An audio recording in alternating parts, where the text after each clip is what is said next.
Und jetzt das Heute-Journal mit Heinz Wolf und Marietta Slomka. Guten Abend. Man hätte ja denken können, das Taurus-Thema sei nun langsam mal durch.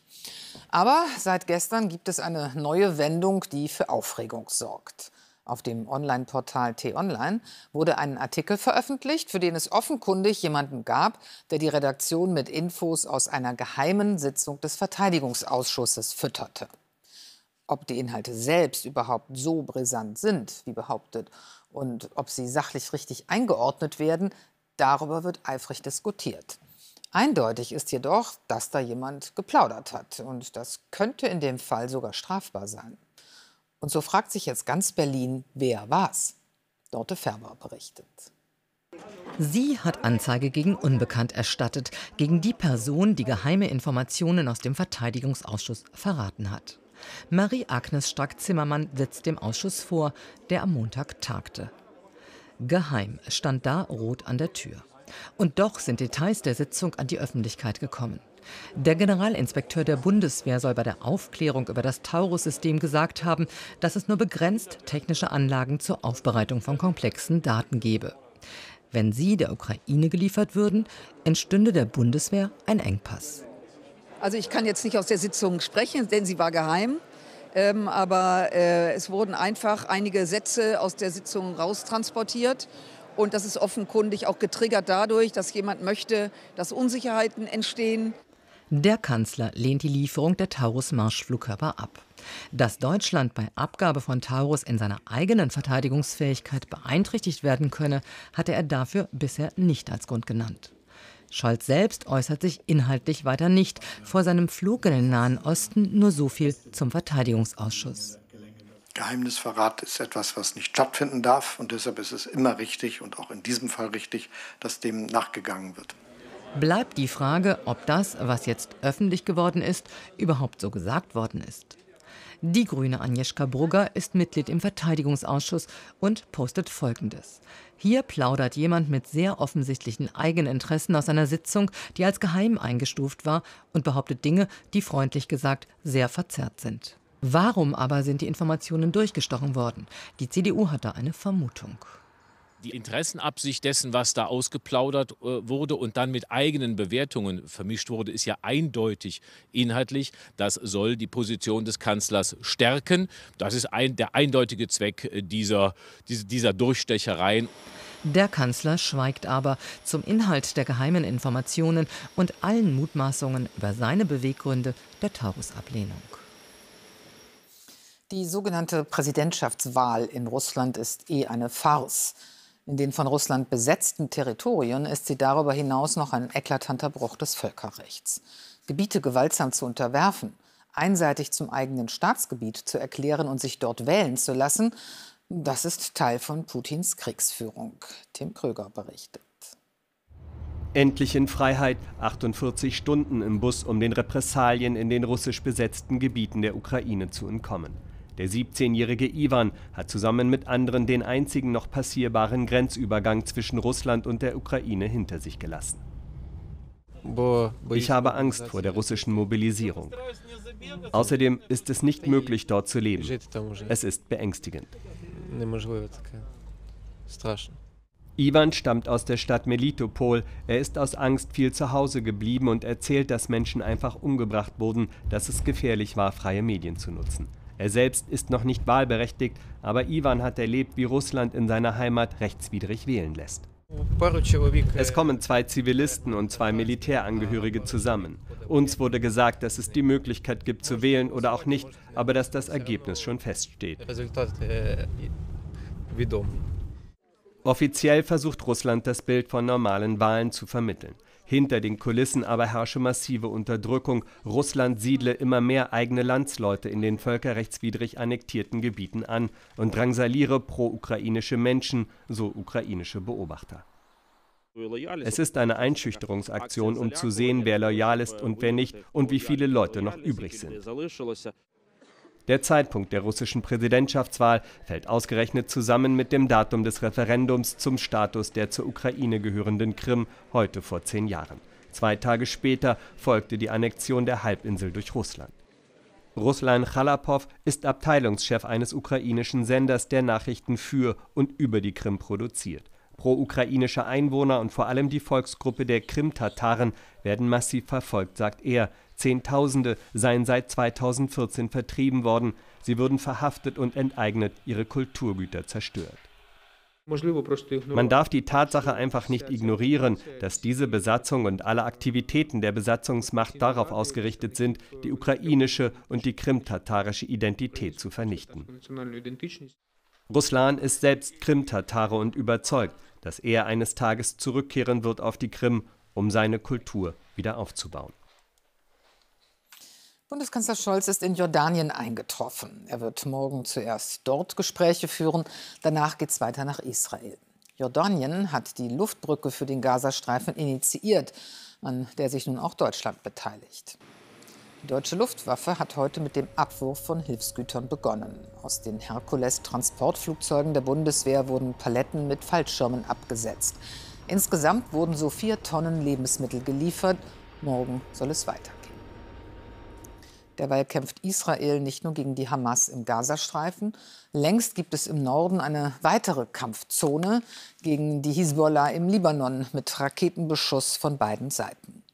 Dabei hat der Libanon eigentlich schon Sorgen genug. Eindrücke aus diesem geplagten Land von Alisa Jung. Was würdest du mitnehmen, wenn Krieg kommt? Diese Frage stellt Fotografin Laura Menassa Menschen im Libanon. Den Pass, Geld, Erinnerung? Es ist die Frage, die viele hier aktuell beschäftigt. Ich habe einige Freunde, die seit dem letzten Krieg 2006 sich daran gewöhnt hatten, eine Notfalltasche vorbereitet zu haben. Auch ich habe in meinem Kopf die Frage, was würde ich mitnehmen, wenn ich das Land verlassen müsste? Die libanesische Hisbollah-Miliz und die israelische Armee beschießen sich inzwischen täglich. Es macht Angst, weil du nicht weißt, ob irgendwo etwas passieren könnte. Ich meine, im Süden passiert es ja schon. Aus den Grenzorten sind bereits Zehntausende Libanesen geflohen, haben in Tyros 25 Kilometer weiter nördlich Schutz gesucht, wie in dieser Schule. Pro Klassenraum mehrere Menschen, so leben sie seit 5 Monaten. In einem davon Fatma Abdallah, ihre Tochter, die Enkelkinder und 2 weitere Familienmitglieder. Sie hat in ihrem Leben schon mehrere Kriege in ihrem Land erleben müssen. In den Kriegen zuvor wussten wir, es wird nach einem Monat, 40 Tagen oder 2 Monaten vorbei sein. Und dann können wir wieder nach Hause. Aber jetzt wissen wir das nicht. Wir kennen ihre Entscheidungen nicht. Es ist ganz anders diesmal. Diesmal sind viele Kräfte involviert. Hisbollah wird unterstützt von Iran, ist Verbündete der Hamas. Sie teilen den Hass auf Israel. So zielt Israel auch auf Ziele jenseits des Grenzgebiets, will Hamas und Hisbollah-Mitglieder ausschalten. Hisbollah-Chef Nasrallah macht diese Woche erneut deutlich, die Angriffe würden nicht aufhören, solange Israel die Hamas in Gaza bekämpft. Beobachter glauben, der Krieg im Libanon hat bereits begonnen. Wir befinden uns bereits in einem neuen Krieg, weil er bereits große Teile des Libanons betrifft. Wir sind uns sicher, dass der Libanon mehr und mehr zerstört wird.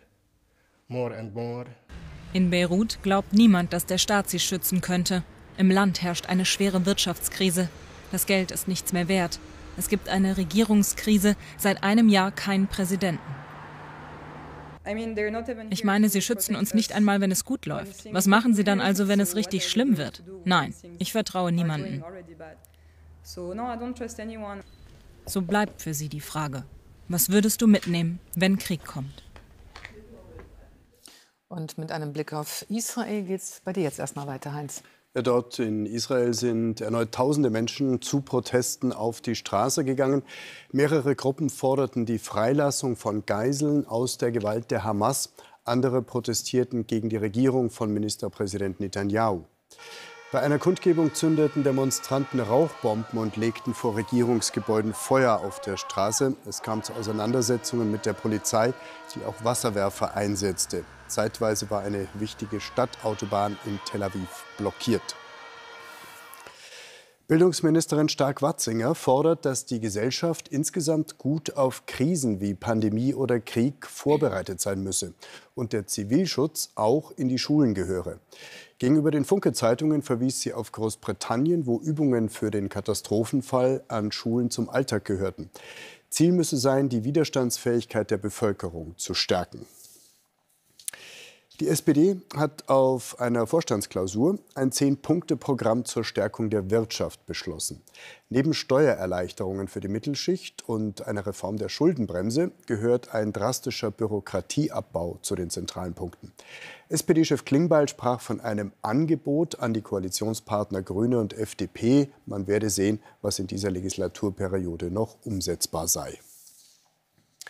Mit Straßenblockaden an mehreren Orten in Deutschland hat die Gruppe Letzte Generation wieder für mehr Klimaschutz demonstriert. Anders als bei früheren Aktionen klebten sich die Teilnehmer aber nicht fest. Protestaktionen gab es unter anderem in Berlin, wo nach Polizeiangaben etwa 130 Teilnehmer am Mittag die Warschauer Brücke blockierten. Auf Rügen behinderten laut Polizei unweit des LNG-Terminals 30 Aktivisten den Verkehr auf einer Zufahrtsstraße zum Fährhafen Sassnitz.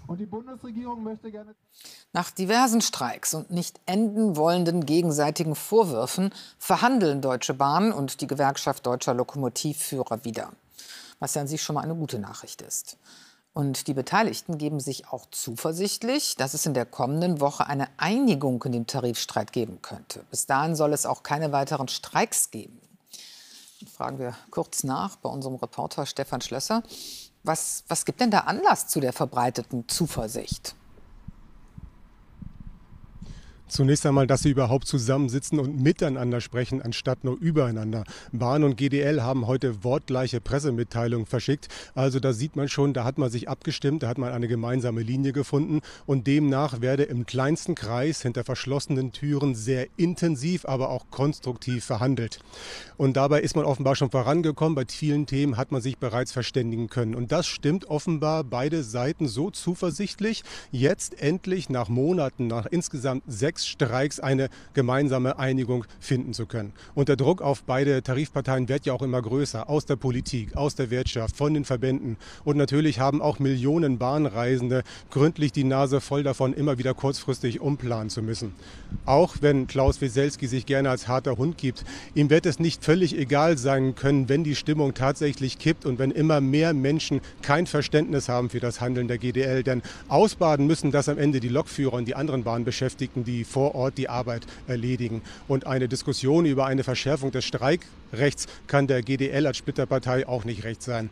Knackpunkt bleibt sicherlich die 35-Stunden-Woche. Hier betont die GDL immer wieder, dass sie diese Regelung bereits mit mehr als 2 Dutzend kleineren Eisenbahnunternehmen vereinbart hat. Das alles steht jedoch unter dem Vorbehalt, dass die Deutsche Bahn am Ende auch so einen Abschluss zustimmt und sich darauf einlässt. Wie diese Frage entschieden wird, wie da die Lösung ist, das ist jetzt im Moment noch offen. Das werden wir sehen. Bis hierhin war es auf jeden Fall schon einmal ein sehr steiniger Weg, aber das Ziel scheint in Sicht und im Interesse aller Bahnkunden bleibt zu hoffen, dass die Parteien jetzt die letzten Schritte auch noch machen. Dankeschön. Und jetzt geht es bei dir noch mal weiter, Heinz. Mit Lotto und Wetter.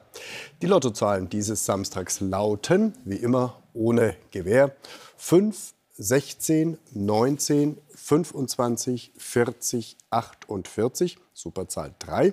Und weitere Gewinnzahlen finden Sie auf lotto.zdf.de und im ZDF-Text auf Seite 556. Und jetzt noch die Wetteraussichten. Morgen teils sonnig, teils stärker bewölkt. Im Westen am Nachmittag aufkommender Regen. Höchstwerte zwischen 6 Grad im Nordosten und 15 Grad im Südwesten. Weitere Aussichten am Montag bei 4 bis 15 Grad im Westen und Süden Regen. Im Nordosten Sonne. Dienstag nur noch wenig Regen und am Mittwoch viel Sonne und bis zu 18 Grad. Das war's von uns. Gleich melden sich die Kollegen vom Sportstudio live vom Biathlon-Weltcup in Kanada. Und um 0:25 Uhr gibt es dann die nächste Heute Express. Bis morgen. Auf Wiedersehen. Wiedersehen.